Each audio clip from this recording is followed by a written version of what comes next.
right? Full disclaimer. I am not an electrician. Do not use this as an example. No. Do not use this example for your own electrics. But what I will do is talk you through what I have done. If you think there's anything glaringly obvious, make mention of it in the comments. This is our electrical system, start to finish.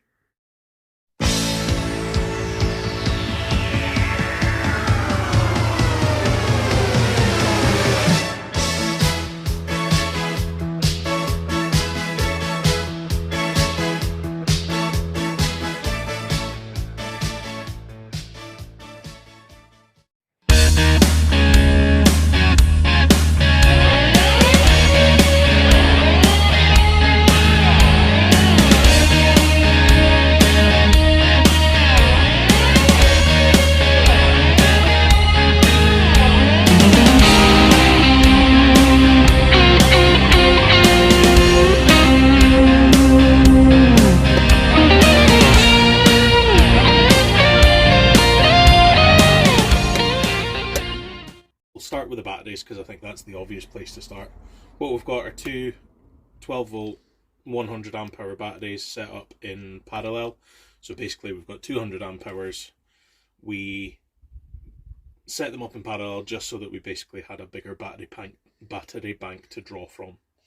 The batteries are hooked up to a 1000 links distributor, a Victron Energy links distributor 1000 should I say, and they are separated by this isolation switch here, so no power goes to here without this being on.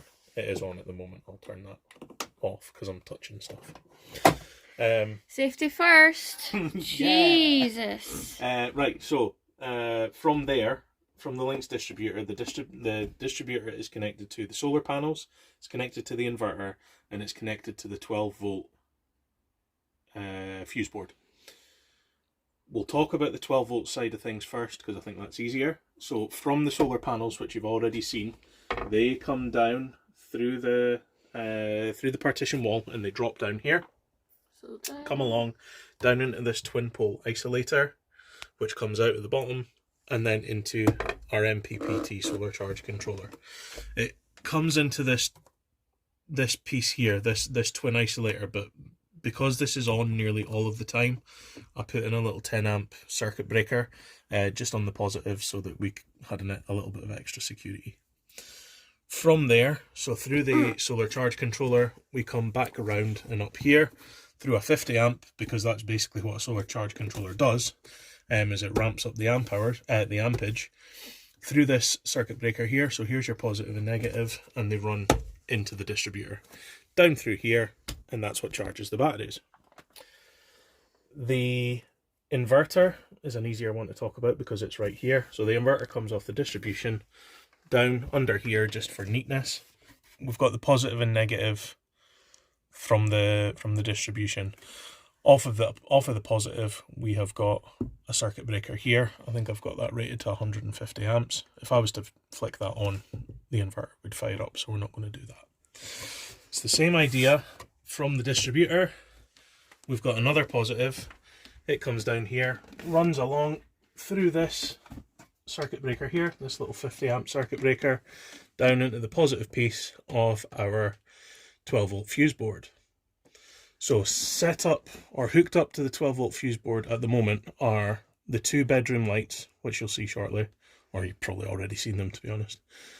This here is the fridge, and then we've got another one here which is hooked up to the switch for the main control panel, which is on the side, just beside the side door. So that's the 12 volt side of things. Do you want to nip around to the control panel? Okay, so this is our main control panel. I got a bit carried away on Amazon and bought something that's got 8 switches on it. I don't know why. I just thought it was exciting, so I got it. The only things that are hooked up to it are the main light, the fan, the water pump and the fridge. The rest of them are just dead in the water at the moment. So if I switch this on, so this switch here is the main switch back to the 12 volt fuse board that you've just seen. So the cables basically run down under here, along here, and then into the back of the van. So if I switch this on, I also really like this little gizmo here that tells us what our battery charge is like. So I got very excited about the lights and the colours. So that's the main control panel. There are fuses linked to each of these switch. They're just like little inline fuses. I think they're called MIDI fuses. So each one of those is set at 5 amps because I checked what all the draw was on each of the appliances. So that's pretty much it for the 12 volt side of things. To try the light. Fairly simple. This is where it all goes wrong, but hopefully it works. Hey! Big light. Yeah, so there's the big. Scotland, it's the big light. That's the big light. We don't put the big light on. No. Too much lecky. Cost of living and all that. This is the main fan. I say the main fan like we've got more than one fan. But you'll hear a little blip. There we go. It's on. This here is the water pump. I'm not going to put that on because it'll be chaos. And this here is the fridge. You should hear a little beep. There we go. So that's the fridge. At the moment, everything's off. That's how I like to keep it until I know that we're going to be heading away, which is, funnily enough, in 4 days' time. So, one of the things I read was if you're putting in one of these control panels, definitely put in one of these isolator switches. The reason for that is this is almost always on anyway, so it'll just constantly drain your battery even if none of these switches are on, because this needs power, and the USBs under here need power as well, and there's no way of turning them off. So that's why I put in this little switch here, basically to conserve electricity. Now, we talked about the inverter and the 12 volt side of things. Let's head back into the garage and we'll talk about 230 volt. Okay, so you saw the inverter from the 12 volt side. Imagine that all the power that is going to the inverter has been inverted, right? In here, I'm getting in. Connected to the other side of this inverter is one plug, right? That one plug is this cable here. You see that white cable? Yeah. Yeah, let's follow it. And we'll come all the way along here. Along here. And into this switch here, right? The other side of this switch is shore power.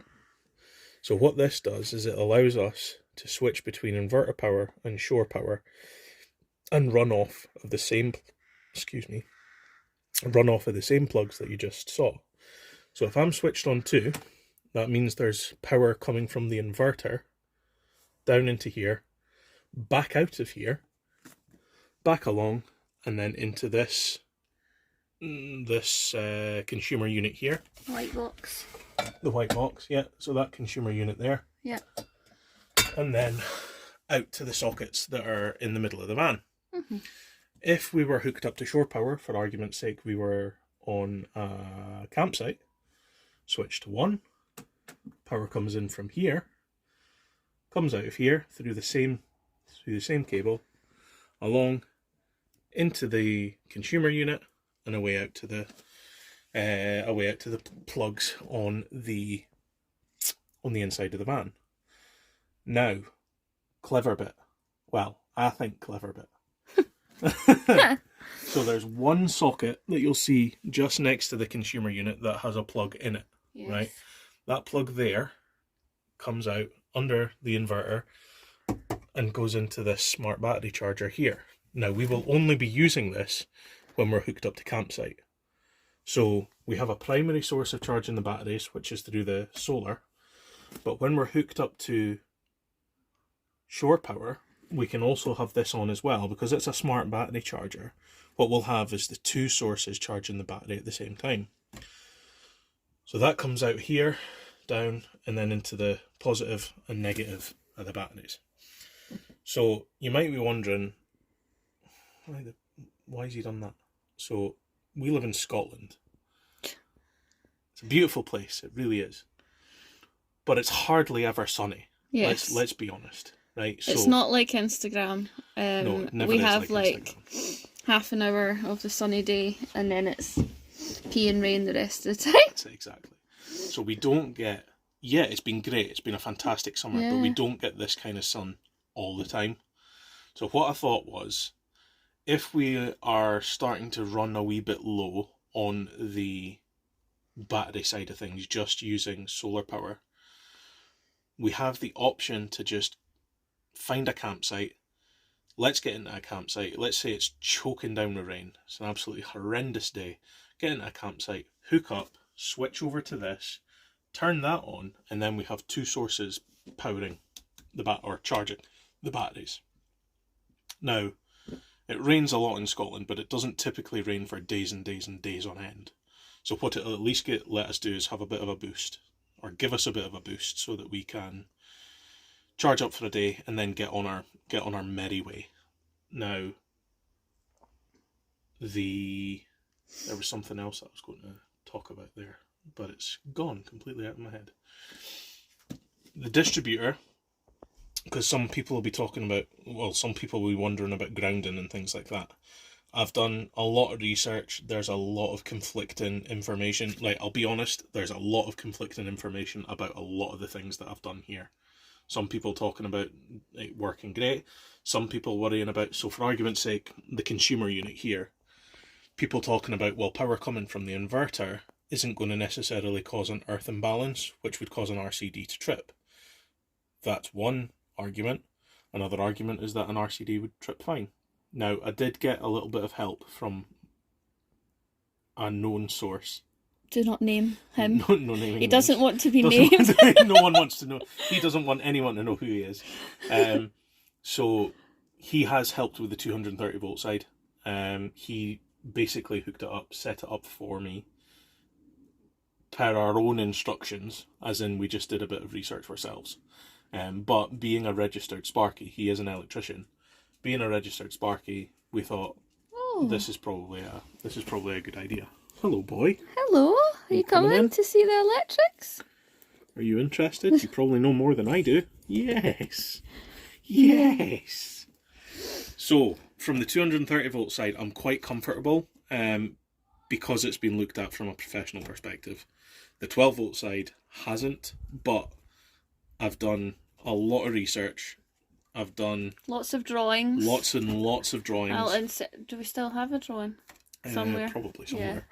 Lots and lots of drawings, lots and lots of Greg Virgo videos, lots and lots of other 12 volt electric videos. I could almost name 15 different YouTubers that have talked about electrics and have talked about them in different ways.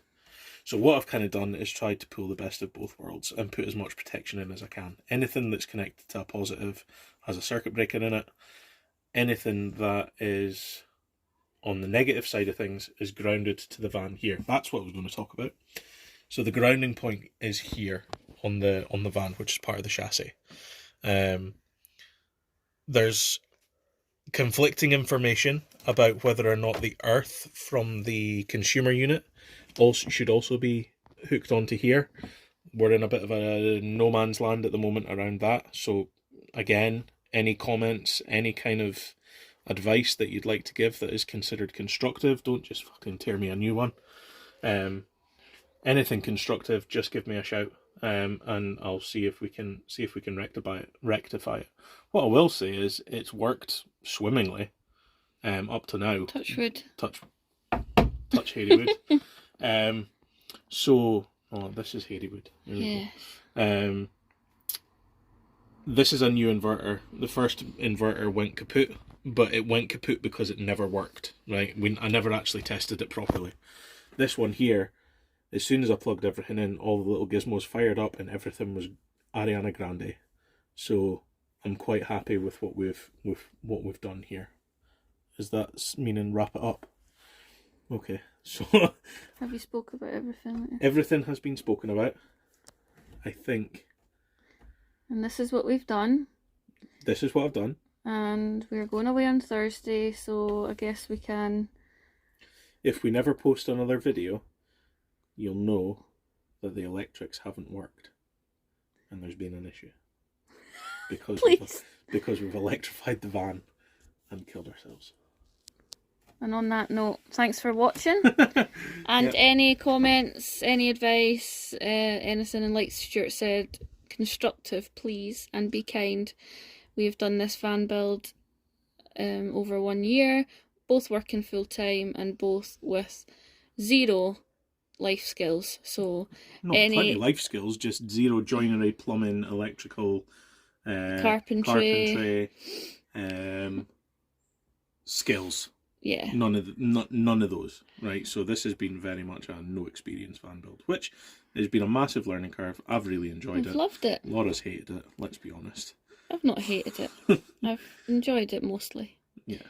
But yeah, that any comments would be greatly appreciated. Click that like and subscribe button and all that bull. And We'll see you soon. We'll see you in the next video, hopefully.